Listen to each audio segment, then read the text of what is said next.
ఆరోగ్యాన్ని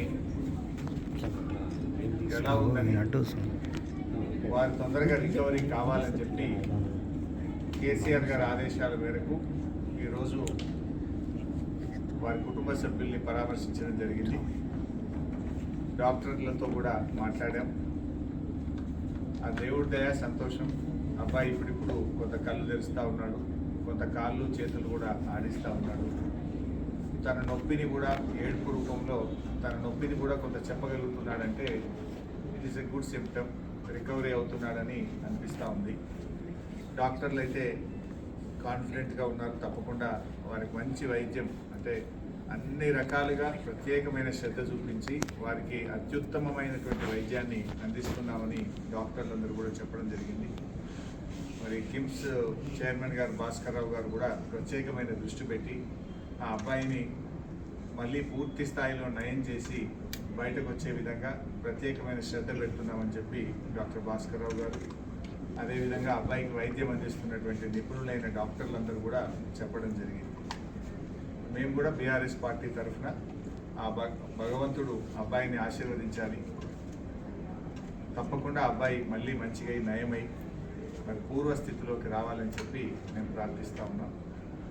వారి తండ్రి గారు భాస్కర్ గారికి కూడా కేసీఆర్ గారు మమ్మల్ని అందరినీ పంపారు. మీరు ధైర్యంగా ఉండండి, తప్పకుండా బాబు బాగవుతాడనే ఆత్మవిశ్వాసాన్ని ధైర్యాన్ని కూడా వారికి ఇవ్వడం జరిగింది.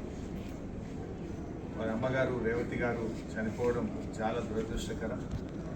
మరి జరిగిన సంఘటన చాలా బాబారుని ఎంత గట్టిగా పట్టుకున్నది అనేది మనందరం కూడా టీవీల్లో పత్రికల్లో చూసాం, వీడియోలు కూడా చూసాం. అంటే తల్లి కొడుకుల అనుబంధం ఎంత గట్టిగా ఉందో, తను ప్రాణాన్ని విడుస్తూ కూడా కుమారుడిని ఎంత బలంగా పట్టుకుందో కూడా మనం చూసాం. సో ఏది ఏమైనా ఈ సంఘటన చాలా దురదృష్టకరం. రేవతి గారి మృతికి ప్రగాఢ సానుభూతిని తెలియజేస్తూ శ్రీతేజ్ తొందరగా బాగై నయం కావాలని ఆ భగవంతుని బీఆర్ఎస్ పార్టీ పక్షాన ప్రార్థిస్తుంది. సీఎంతో ఫిల్మ్ ఇండస్ట్రీ మీటింగ్ జరిగింది, సెపరేట్ అయిపోయింది. సరే, ఇది రాజకీయాలు మాట్లాడే సందర్భం కాకపోవచ్చు. అందరికీ తెలుసు ఏం జరుగుతుంది అనేది. రాష్ట్ర ప్రజలు గమనిస్తున్నారు, ఫిల్మ్ ఇండస్ట్రీ వాళ్ళు గమనిస్తున్నారు. ఏం జరిగినా రాష్ట్రానికి మంచి జరగాలి, భయభ్రాంతులతో కాదు, ప్రేమ అభిమానాల మధ్య జరగాలి. ఏదైనా రాష్ట్రం మంచి కోసం ఆలోచించాలి. అందరూ బలవంతంగానో భయభ్రాంతుల మధ్య కాకుండా ప్రేమ అభిమానాలతో మంచితనంతో మంచి జరగాలని కోరుకుంటాం.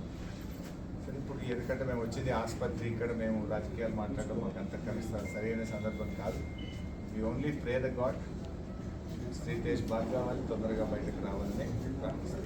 అంటే ప్రతిపక్షాలే దీన్ని రాజకీయం చేస్తున్నాయని అధికార పార్టీ ఆరోపణ.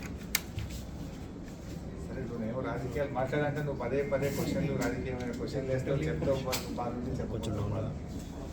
ప్రతిపక్షాలు రాజకీయం చేస్తుందా, ప్రభుత్వం రాజకీయం చేస్తుందా అందరికీ తెలుసు కదా.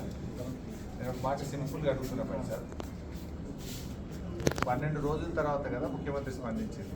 యాక్సిడెంట్ జరిగిన తర్వాత శ్రీతేజ్ను ప్రభుత్వం ఎందుకు స్పందించలేదు? ఒక మంత్రి గారు వచ్చి ఎందుకు పరామర్శించలేదు? 12 రోజుల తర్వాత అసెంబ్లీ వేదికగా నువ్వు మాట్లాడి అప్పుడు కదా నువ్వు స్పందించింది. మరి 12 రోజులు ఎందుకు స్పందించలేదు? ఆ 12 రోజులు ఏమైంది?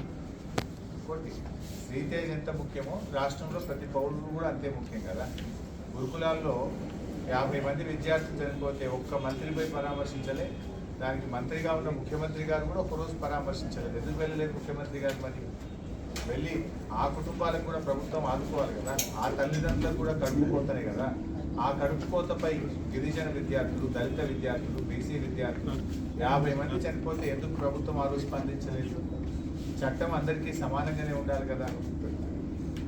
చట్టము అందరికీ సమానంగా ఉండాలి కదా. ఈ రాష్ట్రంలో సాయిరెడ్డి అనేటువంటి మాజీ సర్పంచ్ చనిపోయి సూసైడ్ నోట్ రాస్తే ఈ రోజు వరకు దాని మీద ఎఫ్ఐఆర్ ఇష్యూ కాదు. ఈ రోజు వరకు దాని మీద కేసు నమోదు కాదు. బాధితుల్ని ముఖ్యమంత్రి తమ్ముళ్ళని అరెస్ట్ చేయలేదు. నువ్వు చట్టానికి అందరూ సమానమే అన్నావు. Yes, correct, we fully agree with you. ముఖ్యమంత్రి గారి మాటలతో మేము పూర్తిగా ఏకీభవిస్తున్నాం. ఎందుకంటే దానికి సినిమా యాక్టర్లు ఇంకోరో ఎవరు కూడా అతీతులు కాదు అని ముఖ్యమంత్రి గారు అన్నారు. మరి నీ తమ్ముడు ఎట్లా అతీత అవుతున్నాడు? నీ తమ్ముడు మరి వల్లనే నేను చనిపోతున్నా అని ఒక మాజీ సర్పంచ్ చనిపోతే దాని మీద ఎందుకు కేసు ఈరోజు నమోదు కాదు? ఎందుకు నీ తమ్ముడిని ఈ రోజు వరకు అరెస్ట్ చేయరు? ఎందుకు నీ తమ్ముడిని పోలీస్ స్టేషన్ పిలిచి ప్రశ్నించరు?